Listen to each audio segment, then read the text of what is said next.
नमस्कार, the news 15 देख रहे हैं आप। मैं हूं आपके साथ तनुज दीक्षित। उत्तर प्रदेश की 9 सीटों पर उपचुनाव है। ऐसे में चुनाव प्रचार भी शुरू हो चुका है और बयानबाजी का जो दौर है वो भी शुरू हो चुका है। उत्तर प्रदेश के मुख्यमंत्री योगी आदित्यनाथ समाजवादी पार्टी पर ताबड़तोड़ हमले करते नजर आ रहे हैं अपने नारों के द्वारा। यहाँ पर बयानबाजी जो है चरम पर है। वहीं अखिलेश यादव भी कोई कमी नहीं छोड़ रहे हैं, पलटवार तुरंत कर रहे हैं। कल योगी आदित्यनाथ ने एक नया नारा दिया अखिलेश यादव और समाजवादी पार्टी को लेकर। यहाँ पर योगी आदित्यनाथ ने कहा, जहां दिखे सपाई वहां बिटिया घबराई। अब इसी नारे पर अखिलेश यादव का पलटवार कर दिया। अखिलेश यादव ने उन्होंने तुरंत हमला करा। उन्होंने आज बोला है कि अगर प्रतिशत में समझो तो 100 की 100 भाजपा उपचुनाव में हार रही 9 की 9। यहाँ पर बयानबाजी का दौर है। उत्तर प्रदेश में 9 सीटों पर उपचुनाव है। मेरे साथ मौजूद है इस समय परवेश त्यागी जी, सीनियर जर्नलिस्ट है हमारे। स्वागत है सर आपका। परवेश जी, बहुत धन्यवाद। परवेश जी, जिस तरह से योगी आदित्यनाथ पहले बोलते नजर आए कि बटोगे तो कटोगे, और अब बयान दिया है नया नारा कि जहां दिखे सपाई समझो बिटिया घबराई। अखिलेश यादव भी कोई कमी नहीं छोड़ रहे। अखिलेश यादव ने भी कह दिया कि वे प्रतिशत में समझो तो 100 की 100 उपचुनाव में भाजपा हार रही 9 की 9। क्या स्थिति लगती है, ये बयानबाजी किसके लिए फायदेमंद साबित होगी और किसके लिए यहाँ पर घाटा देखने को मिलेगा उपचुनाव में? दरअसल देखिए क्या है तनुज के जब से उत्तर प्रदेश में अयोध्या की सीट जीती है लोकसभा चुनाव में समाजवादी पार्टी, तो समाजवादी पार्टी का कहीं ना कहीं मनोबल जो है या मोरल जो है वो हाई है। और अयोध्या अयोध्या की सीट हारने के बाद कहीं ना कहीं भारतीय जनता पार्टी को एक बड़ा आघात उत्तर प्रदेश में लगा है। उत्तर प्रदेश में हालांकि भारतीय जनता पार्टी को पहले के मुकाबले बड़ी हार मिली है, क्योंकि 14 और अगर 19 की बात करें, उनकी तुलना करें दोनों चुनाव की, तो उत्तर प्रदेश में इस बार बड़ा झटका भारतीय जनता पार्टी को लगा है। लेकिन सबसे बड़ा झटका कहीं ना कहीं अयोध्या में भारतीय जनता पार्टी को लगा है, क्योंकि अयोध्या के नाम पर भारतीय जनता पार्टी पूरे देश में प्रचार कर रही थी राम मंदिर का, राम मंदिर के नाम पर वोट मांग रही थी। तो कहीं ना कहीं जो प्रचार था और जो सारा माहौल बनाया गया था वो अयोध्या से ही 2024 के लिए बनाया गया था। और 22 जनवरी को उद्घाटन हुआ और उसके बाद फिर से चुनाव प्रक्रिया शुरू हो गई थी देश में। तो कहीं ना कहीं राम मंदिर एक बड़ा मुद्दा था। और ऐसी स्थिति में जब भारतीय जनता पार्टी का जो चुनावी पूरा का पूरा जो कैंपेन था वो राम मंदिर के मुद्दे पर ही था, और राम मंदिर वाली सीट पर ही यानी अयोध्या की सीट पर ही हार जाना, तो कहीं ना कहीं भारतीय जनता पार्टी को एक बड़ा झटका लगा है। इस झटके से जहां भारतीय जनता पार्टी कहीं ना कहीं उस हार का बदला, अयोध्या की हार का बदला उपचुनाव में उत्तर प्रदेश में समाजवादी पार्टी से लेना चाहती है। और इसीलिए बड़ी मुखरता के साथ उत्तर प्रदेश के मुख्यमंत्री योगी आदित्यनाथ लगातार बोल रहे हैं, समाजवादी पार्टी पर हमला कर रहे हैं, अखिलेश यादव पर हमला कर रहे हैं। उनके तमाम जितने भी बयान हैं, भाषण हैं, उसमें उनका जो टारगेट है वो समाजवादी पार्टी है, समाजवादी पार्टी के मुखिया अखिलेश यादव है। हालांकि बीच बीच में कांग्रेस का भी जिक्र वो कर देते हैं, लेकिन कहीं ना कहीं क्योंकि उत्तर प्रदेश में जो प्रतिद्वंदी पार्टी है भारतीय जनता पार्टी की, वो समाजवादी पार्टी है, तो ऐसे में समाजवादी पार्टी पर, अखिलेश यादव पर योगी आदित्यनाथ का हमला स्वाभाविक अच्छा, भी है। तो इसी सब परिप्रेक्ष्य को अगर हम देखें तो कहीं ना कहीं उपचुनाव है, और उपचुनाव में जिस तरह की बयानबाजी हो रही है, तो दोनों दलों की कोशिश है, अखिलेश यादव की समाजवादी पार्टी हो या भारतीय जनता पार्टी योगी आदित्यनाथ हो, कि कहीं ना कहीं अपने आप को अपर हैंड दिखाया जाए और जनता में एक मैसेज दिया जाए। जनता के बीच जो है इस चुनाव में कहीं ना कहीं भारतीय जनता पार्टी वापसी करना चाहती है, जो लोकसभा चुनाव में एक हार उसको मिली है उसमें वापसी करना चाहती है, और समाजवादी पार्टी अपना मोमेंटम बनाए रखना चाहती है। तो ये सारा जो पूरा खेल है वो कहीं ना कहीं उपचुनाव के लिए बिसात बिछाई जा रही है, उसके लिए पूरी तैयारी की जा रही है। जी परवेश जी, जिस तरह से आपने जिक्र करा लोकसभा चुनाव का, भारतीय जनता पार्टी को बड़ा झटका उत्तर प्रदेश में लगा। जो यहाँ पर 400 पार का नारा भारतीय जनता पार्टी देती नजर आ रही थी, एक उसमें सबसे बड़ा उत्तर प्रदेश भी माना गया है कि उत्तर प्रदेश में सीटें काफी ज्यादा कम दिखाई दी, समाजवादी पार्टी ऊपर निकल गई। ऐसे में कई तरफ ये भी चर्चा चल रही थी कि ये जो जीत समाजवादी पार्टी को मिली है, ये जीत दिलाई गई है योगी आदित्यनाथ के। यहाँ पर जो पसंद की जो कैंडिडेट थे उनको चुनावी मैदान में भारतीय जनता पार्टी का आला कमान ने नहीं उतारा, या आरोप भारतीय जनता पार्टी के आला कमान पर लगाए गए। अब उपचुनाव की पूरी जिम्मेदारी योगी आदित्यनाथ पर डाल दी गई है। चाहे आप बात कर ले करहेर सीट की, चाहे आप बात कर ले अयोध्या की मिल्कीपुर सीट की। हालांकि देखिए उस पर उपचुनाव अभी नहीं हो रहा है, उस उपचुनाव को टाल दिया गया है। लेकिन जिस तरह से योगी आदित्यनाथ को इन सभी सीटों की जिम्मेदारी दी गई है कि भाई आपको कैसे भी कर बीजेपी के झोली में ये सीटें डालनी है, क्या एक इसका भी एक बड़ा कारण है कि यहाँ पर योगी आदित्यनाथ ये समझ रहे हैं कि कैसे भी कर अखिलेश यादव का रोल इतना नेगेटिव दिखा दो, इतना नेगेटिव दिखा दो कि अपना काम हो जाए। दरअसल क्या है तनुज, ये जो चुनाव है उत्तर प्रदेश में, उपचुनाव जो हो रहा है, ये पूरा का पूरा भारतीय जनता पार्टी कम योगी आदित्यनाथ की प्रतिष्ठा से जुड़ा ज़्यादा है। क्योंकि अभी हाल ही में जो मैंने जिक्र किया अपने पहले शुरुआती कमेंट में मैंने कहा कि उत्तर प्रदेश में भारतीय जनता पार्टी की बुरी गति हुई है लोकसभा चुनाव में, तो उससे उभरने के लिए कहीं ना कहीं योगी आदित्यनाथ और अपनी गुड गवर्नेंस का साबित करने के लिए इस चुनाव को जीतने के लिए वो तमाम कोशिशें करते हुए, वो तमाम प्रयास करते हुए नजर आ रहे हैं, जिसके लिए उन्हें चुनाव में जीत चाहिए। यानी कि उनको हर हाल में ये चुनाव जीतना है, क्योंकि ये उनकी प्रतिष्ठा का प्रश्न है, उनकी प्रतिष्ठा का सवाल है।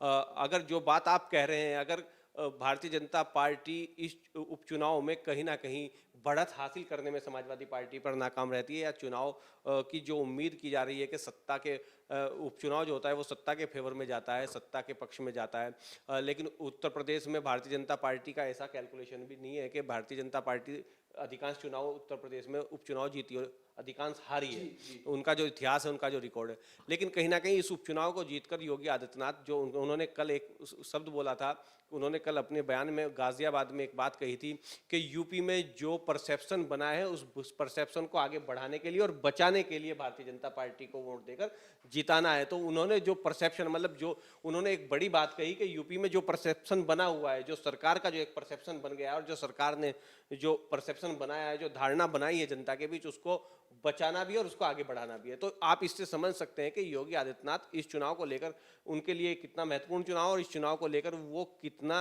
मतलब संजीदा नजर आ रहे हैं। उनकी संजीदगी इस बात से अंदाजा लगाया जा सकता है कि उनके पास जितने भी इक्के हैं वो सारे तुरफ के इक्के अपने फेंक रहे हैं।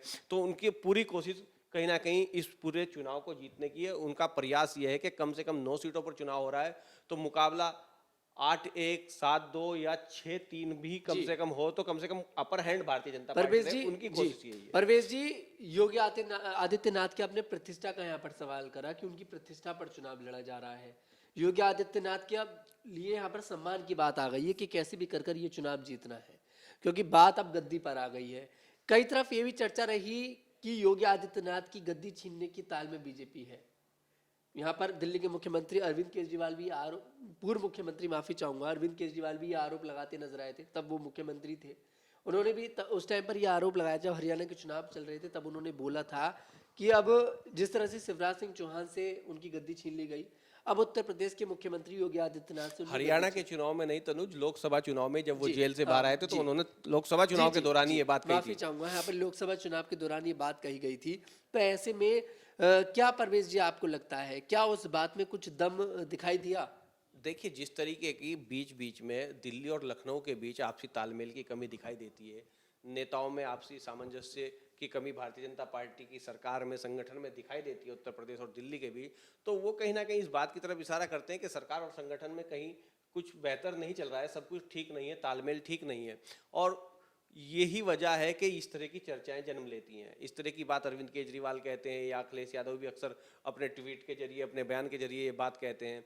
जब डीजीपी के अभी उत्तर प्रदेश में डीजीपी के चयन को लेकर एक फैसला कैबिनेट से पास किया गया, मंजूरी दी गई कैबिनेट में योगी सरकार के द्वारा, अभी योगी कैबिनेट द्वारा, कि डीजीपी अब यूपी ही चुनेगा, वो पैनल नहीं भेजेगा केंद्र को, है।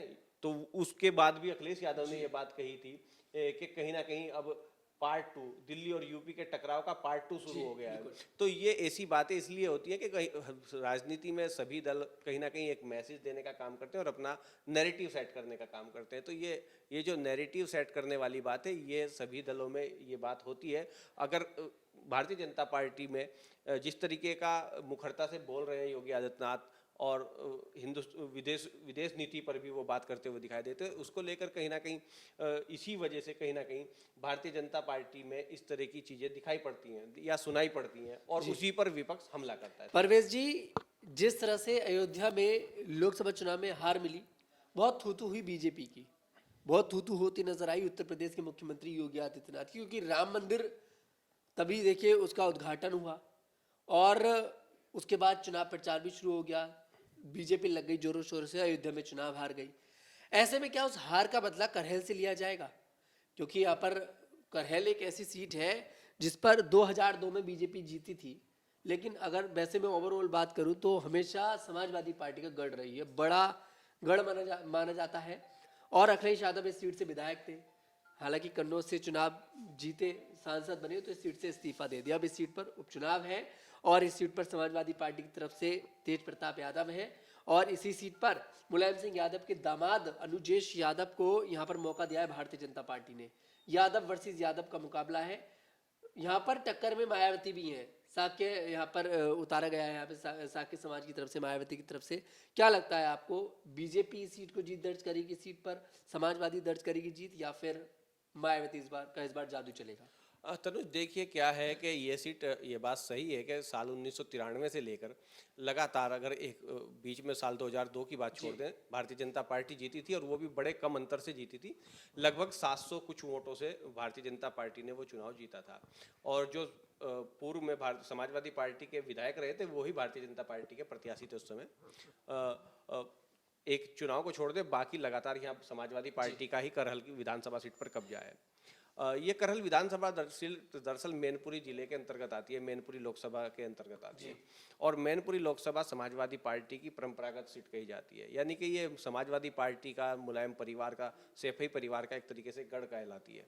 तो उसी को देखते हुए यहाँ लगातार जो है समाजवादी अपना वर्चस्व कायम किए हुए और कहीं ना कहीं जनता में उनके प्रति एक सॉफ्ट कॉर्नर भी है और जनता में उनके प्रति झुकाव भी दिखता है समाजवादी पार्टी के साथ में। इस बार कहीं ना कहीं जिस तरीके से प्रत्याशी दिया गया है या जिस तरीके से प्रचार प्रसार किया जा रहा है, जिस तरीके से पूरी फौज लगी है, मंत्रियों से लेकर, विधायकों से लेकर और संगठन के तमाम पदाधिकारी नेताओं की, उससे लगता है कि कहीं ना कहीं भारतीय जनता पार्टी ने करहल जीतने के लिए पूरी जान, पूरी ताकत झोंक दी है अपनी। उसकी एक बड़ी वजह यह है कि जिस तरीके से अयोध्या 2024 के लोकसभा चुनाव में भारतीय जनता पार्टी हार गई है, कि करहल को हराकर समाजवादी पार्टी को, उसके गढ़ को हराकर, क्योंकि ये अखिलेश यादव की सीट है, अखिलेश यादव इससे विधायक थे, उन्होंने इस्तीफा दिया है, तो ये सीट का कहीं ना कहीं अयोध्या की हार का बदला लिया जा सकता है। और उस हार का बदला लेने के लिए ही सबसे ज़्यादा ताकत जो है भारतीय जनता पार्टी, हालांकि सभी तमाम सीटों पर लगा रही है, लेकिन करहल में भी अपनी पूरी ताकत झोंक रही है। यही इसकी एक बड़ी वजह है कि वो कहीं ना कहीं अयोध्या की हार का बदला करहल में लेना चाहती है।